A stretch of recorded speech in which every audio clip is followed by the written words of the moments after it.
Hey guys, this is Maddie. I got a great coach talk session for you today. The basic topic is how do we get people to achieve greatness? Check out what everyone has to say. I think one thing people need to do, especially women, is we get caught in this trap of comparing ourselves to other women where it's, maybe in business another woman is more successful, or even with, your physical appearance, you may want to really look like this girl. I think a big part of it is, once again, taking a step back, completely stop comparing yourself to anybody. Focus on who you are.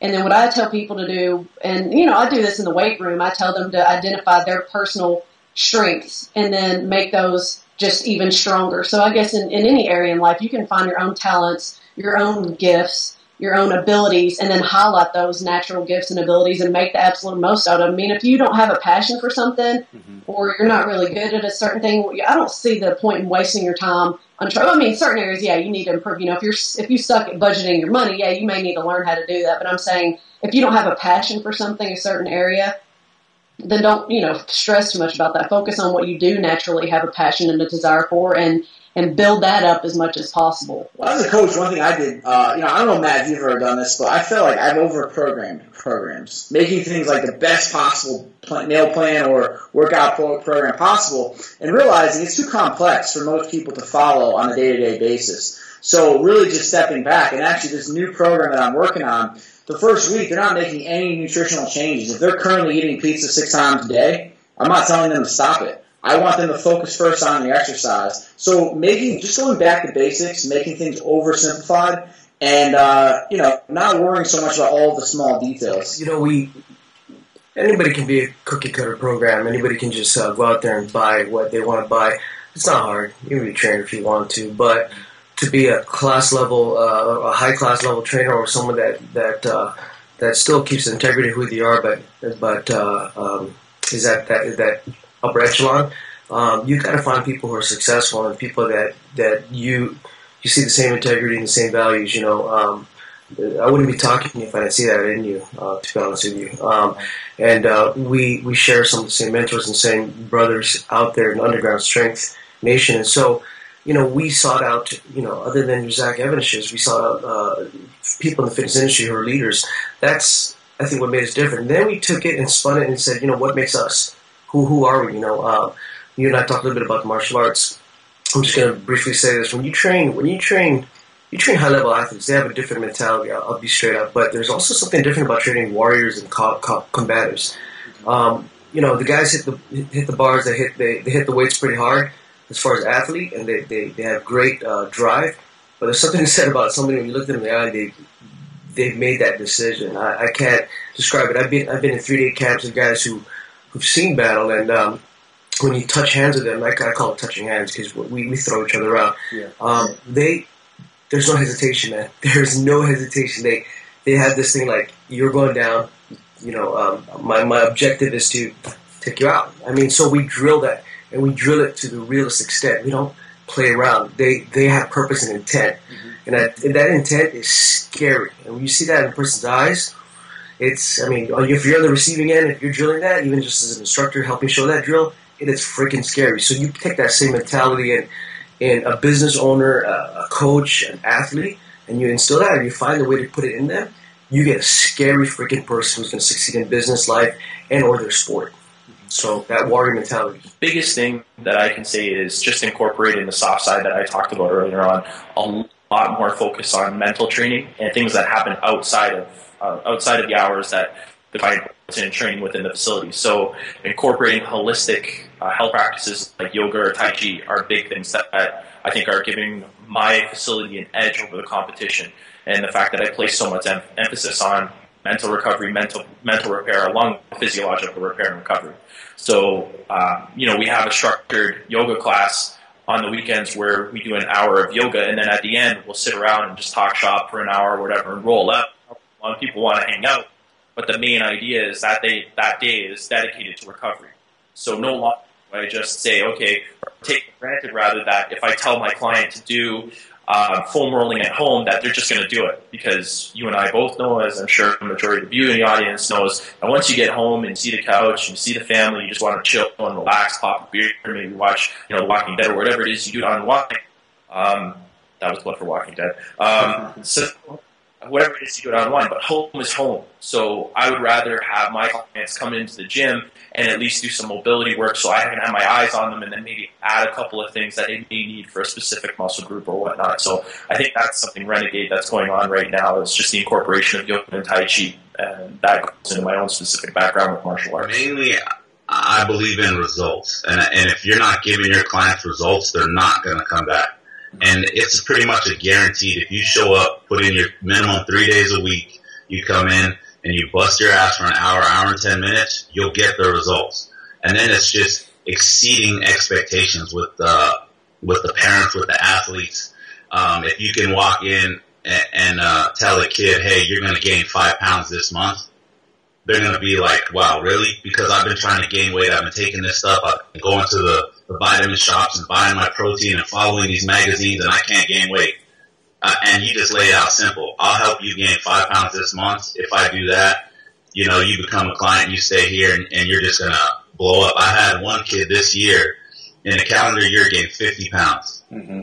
Whereas a lot of kids want to gain weight, or they want to look better and this and that. The kid is the only one that jumped a weight class in his football Pee-wee team. Yeah. It's just like you have to guarantee these results, stand by it, have a passion, have a firm dedication to each individual that walks in your door that you're going to turn around and do something for them. Mm-hmm. Because everybody has what's in it for me mentality. If they walk in, if they buy a shirt, what's in it for me? What do I get? What am I going to get? What value are you going to provide for me? Absolutely. So we have to follow the nutrition plan.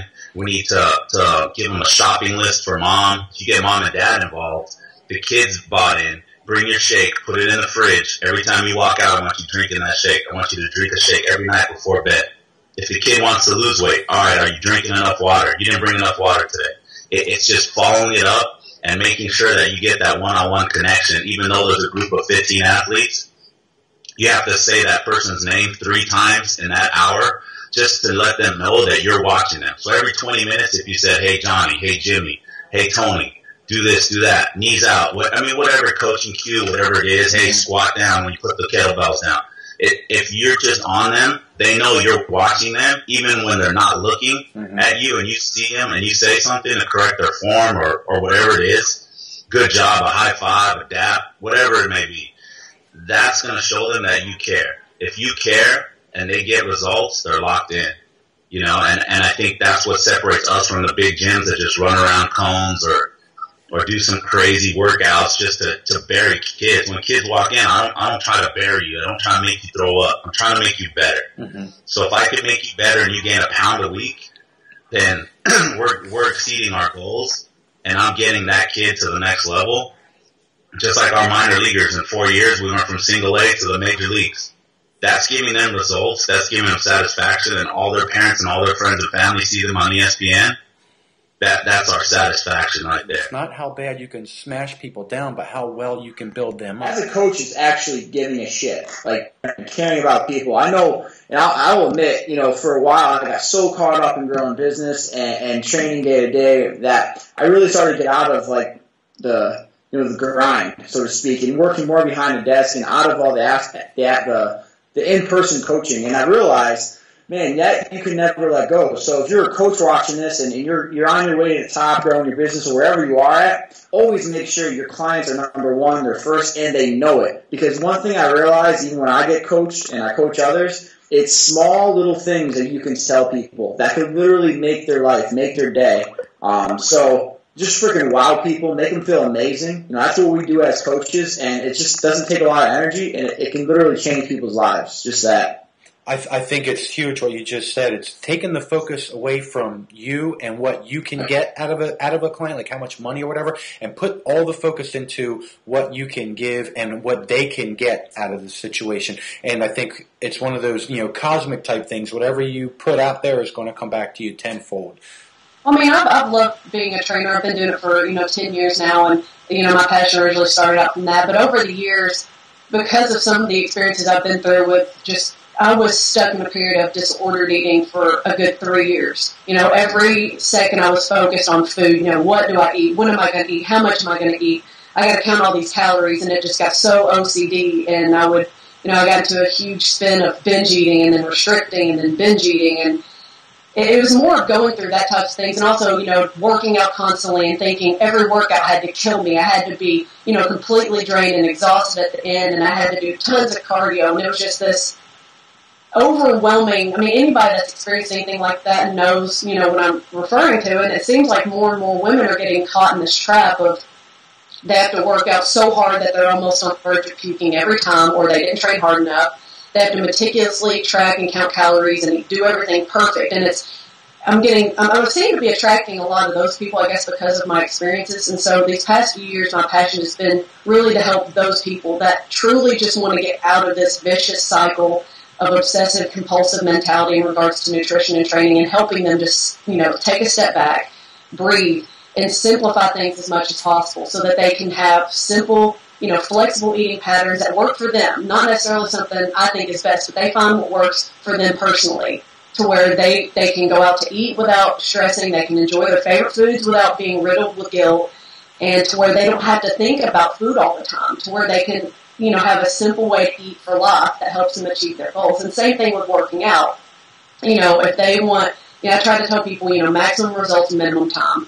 How can you, get in the gym 3 days a week? What do you need to do during those 3 training sessions to accomplish your goals to where you can get in and out of the gym and be done with it?